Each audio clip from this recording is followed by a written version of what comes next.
Data mu izina ry'umwami wacu Yesu Kristo, Mana uhoraho ibihe byose, Mana uvuga bikaba, uteka bigakomera, urema ibitariho bikabaho, uhindura ivyase guhinduka. Ndasenga umwene data agiye kumva ijambo ryawe, reka rimwubake kandi rimukomeze. Iri jambo uko rimusanze ntaba ariko rimusiga, ariko riza rimpinduka mu buzima bwe no kwimwerekeye byose, mu izina ry'umwami wacu Yesu Kristo, amen. Turabaramukije mwese bakunzi b'ikiganiro. Haracyariho ivyizigiro, amahoro y'Imana nakomeze kubana namwe. Haracyariho ivyizigiro ko wakomera, haracyari ivyizigiro ko watera imbere, haracyari ivyizigiro ko wakubaka inzu nziza nk'uko abandi bazubatse, haracyari ivyizigiro ko rujya rugendo rwawe rwacamwo, haracyari ivyizigiro ko wabyara ukosa ugaheka nk'abandi, haracyari ivyizigiro ko nawe wakora mariage pipipi. Ntacyo bitwaye imyaka umaze, ntacyo bitwaye abagufiyansa baguheba, ariko haracyari ivyizigiro. Birambwira ngo nta kigore kizabura ikigabo cyaco. Haracyari ivyizigiro, uwawe arahari, rekana n'abagiye ariko komeza. Pawulo aravuga ngo nibagira ibiri inyuma ngashingira intahe ibiri imbere. Reka gushingira intahe ibiri inyuma, izapfuye y'inda zakorotse zarakorotse, ariko wishingira intahe izakorotse. Hari yindi ugiye gutwara kandi uzayivyara mu izina rya Yesu. Iyo ndwara bakubwiye ngo nikira, hari abantu bayikize. Niba Imana ishobora kuzura uwapfuye, niba Imana ishobora kurema umuntu imukuye mu bitaka, ese yananirwa gute gukiza indwara? Ahubwo abantu babuze kwizera Imana, ahubwo bizerera mu baganga. Birashoboka ko imiti y'abaganga itagukijije, ariko hari ubushobozi bw'umwami wacu Yesu bwokiza ubuzima bwawe. Bwasuye Yesu mu bapfuye, bwasuye Lazaro. Ubwo bushobozi bwashobora kuzura ubuzima bwawe, bwashobora gukiza ubuzima bwawe. Kura amaso ku byo muganga yakubwiye. Tugiye gufata umwanya wo gusengera abantu bagwaye n'abantu bafise imitwaro y'uburyo butandukanye. Kura amaso ariko ku byo muganga yakubwiye, kura amaso kuri iyo ndwara. Iyo ndwara bakubwiye ngirakomeye, ariko ntabwo ikomeye gusumba umwami wacu Yesu Kristo. Ivyo bibasurimwo, ubwo bukene, ubwo bushomeri, sizi imyaka ubumazemwo, ariko Imana irashoboye guhindura amateka mu kanya gatoya. Rabasetereboria biravuga ngo kurira kwararira umuntu nijoro, ngariko mu gatondo impundu zikavuga. Kurira korarira umuntu nijoro, umuntu yorararira nijoro, ngariko mu gatondo impundu zikavuga. Igihe kimwe Morodekayi arararira, ariko igitondo kimwe Morodekayi yirirwa aratemberezwa, ariko unyana y'indogoba, kandi atemberezwa n'umwasi we yamumanikiye igiti. Muri ico gitondo nyene umwasi we aramanikwa ku giti yari yamanikiye Morodekayi. Ijoro rimwe Yosefu arararira ari muri gereza. Mwibuke ko yafunzwe kubera kwanga gusambana na muka Potifari, ashigwa muri gereza. Ngariko Yosefu ari muri ayo marira, yarahamaze igihe kirekire. Ijoro rimwe ari mu marira, igitondo kimwe akugwa muri gereza, aja kuba premier ministre. Nawe hari igitondo kimwe ubuzima buzahinduka. Ijoro rimwe Dawidi arararira ahigwa na Sauli, ariko igitondo kimwe yumva amakuru ko Sauli yatashe. Igitondo kimwe Dawidi ashigwa ku butegetsi nk'uko Imana yari yarabimusezeraniye. Hari igitondo kimwe amateka yawe azahinduka. Hari umunsi umwe amazina yawe azahinduka. Hari umunsi umwe abakwise ngo nacumaze bazakwita patro, bazakwita mabuja. Abavuze ngo nawe uzagera, hari umunsi umwe bazaza kugusaba akazi, bazaza kugusaba ingurane. Abavuze ngo nacumaze, hari umunsi umwe bazamenya ko hari icumaze, bitewe n'uko Imana izaba yahinduye ubuzima bwawe. Wihagarara ku magambo y'abantu, hagarara ku cyo Imana yavuze. Ariko imbere yuko senga, reka dusome ijambo riri muri Zaburi ya 69 umurongo wa 14. Haravuga ngo unshayure mwishayo, sindobere, nkizwe abanyanka, nkizwe n'amazi maremare. Unshayure mwishayo. Reka Imana ishayure ubuzima bwawe. Turafise teme ivuga ngo gushayurwa n'Imana. Sinzi ahantu washayiye. Iyo bavuze gushaya, ni cyagiye umuntu ariko araca mu bitaka canke mu vyondo, ariko ivyo vyondo bigatuma bizatuma udatambuka canke mu musenyi canke mu mazi maremare nk'uko Petero birivuga ngo yariko agendera ku mazi, birangira akuye amaso kuri Yesu ayashyira ku bibazo ngaca atangira kudobera. Wakuye amaso kuri Yesu, niyo mpamvu amazi yaciye akumira, byase kuyagendera ko hejuru. Rero iryo shayo urimo urakereye ukuboko k'umwami kugira ngo kugufate kugusubize mu bwato. Hari abantu Yesu agiye kuramura ukuboko, agiye gushayura, agiye gukura mu ndwara zari zigiye gushayana ubuzima bwabo,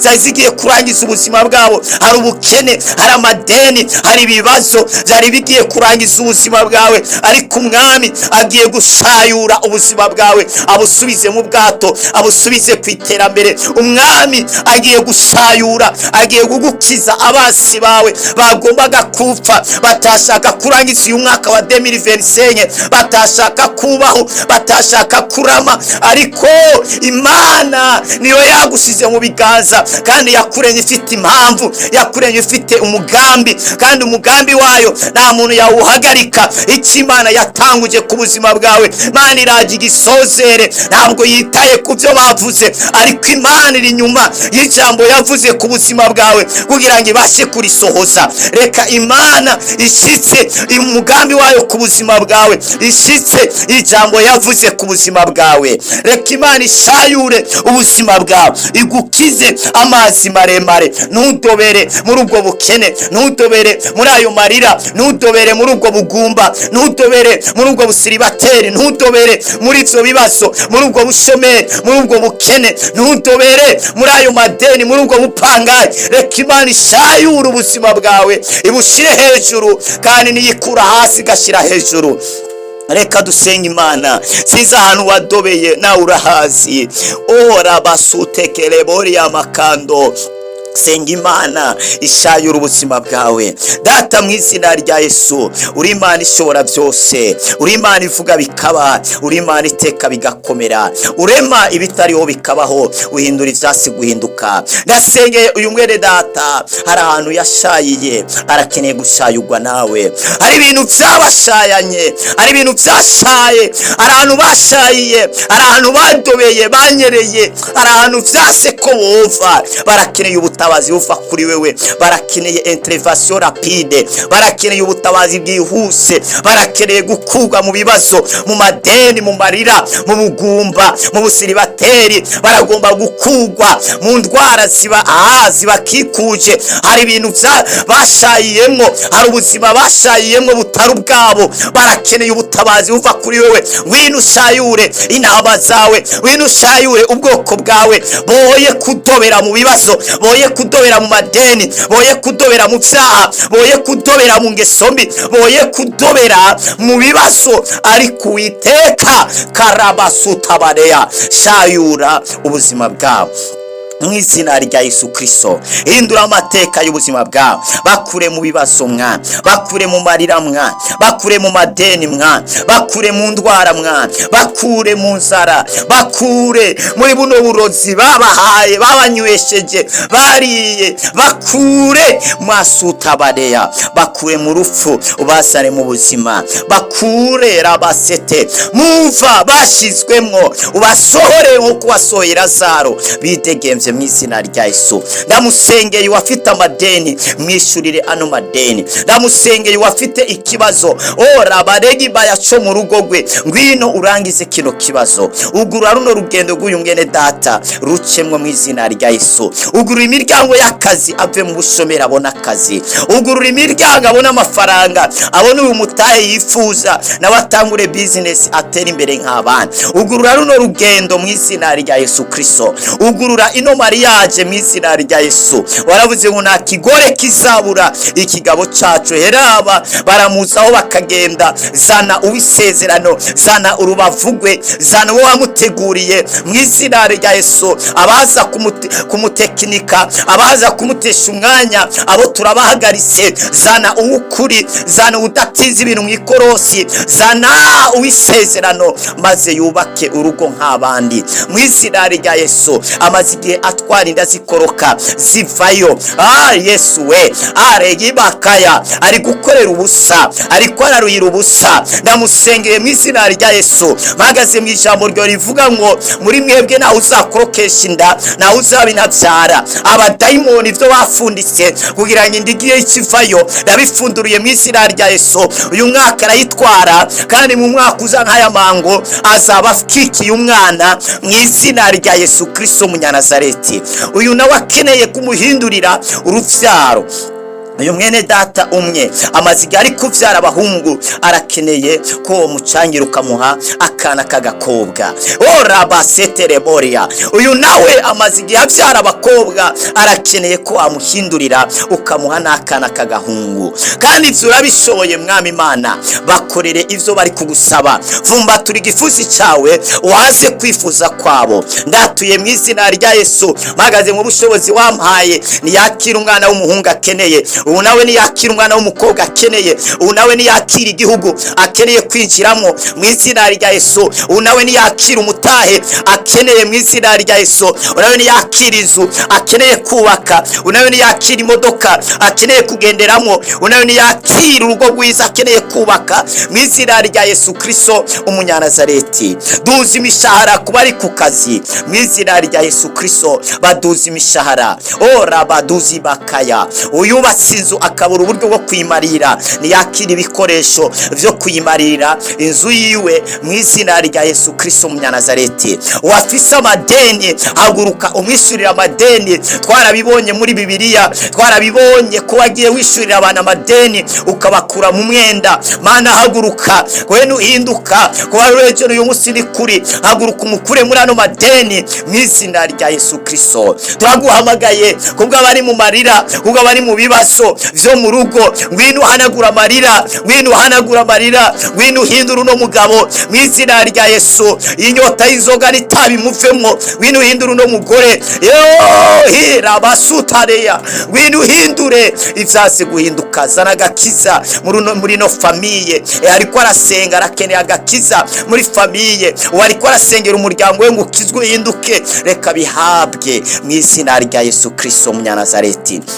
Abamaze igihe bakora ariko ntibabona umusaruro, baradandaza babona amafaranga ntibamenye ahaciye. Turirukana inyatsi mu izina rya Yesu, turirukana imivumo, turirukana imikoshi mu izina rya Yesu. Akira kudandaza wunguke, akira kudandaza utera imbere mu izina rya Yesu. Akira kubona amafaranga kandi uyakoresha ibyo wagambiriye mu izina ry'Umwami Yesu. Akira kugera ku iterambere mu izina rya Yesu. Abashingiwe akarimbi turagashinga, abari muri gereza tuyibavanyemo, abagwaye imitwe, abagwaye amaso nibakire gukira, abagwaye amafyigo turatuye gukira. Iyo ndwara y'amafyigo ni kurekure, iyo ndwara y'umutima ni kurekure, iyo ndwara ya kansera ni kurekure mu izina rya Yesu. Iyo ndwara ya diabeti, iyo ndwara ya sida ni kurekure mu izina rya Yesu. Iyo paralize ni kurekure, ayo matwi yawe nazibuke yumve, ayo maso yawe nahumuka arebe mu izina rya Yesu. Uyu muntu adahumurirwa ivyo kurya,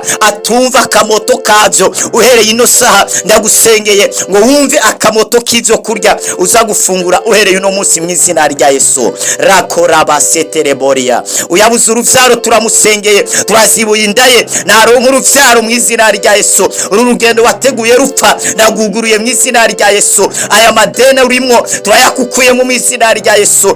Ibitari bimeze neza reka bimere neza ku buzima bwawe. Mana yuzuza ibituzuye, Imana igucira inzira, Imana igukure mu bibazo. Abakugwanyaga Imana ibagwanye, izaguhagurukiye Imana ibihagurukire. Akira uburinzi, akira uruzitiro muri uyu mwaka, akira kurangiza uyu mwaka amahoro. Abashize akaribi ngo ntuzawumara, ivyo bakoze, ivyo bateguye byose nibihinduka ubusa mu izina rya Yesu Kristo Umunyanazareti. Akira gufata urugendo ushika amahoro, akira karabadeya, akira ivyo kurya. Umaze igihe uri mu nzara, akira ivyo kurya. Umaze igihe ugenda gusa, akira ivyambagwa. We wari uri mu ntege nke, wari warashaye mu vyaha, akira kuva muri ivyo vyaha, akira kuva muri ubwo busambanyi, muri uko kwisambanya, muri ako kaboregwe, muri ayo madeni, muri ivyo bibazo, akira kuva muri ako gasuzuguro, akira kuva muri uwo mutego w'abasi, akira kuva muri ivyo bibazo.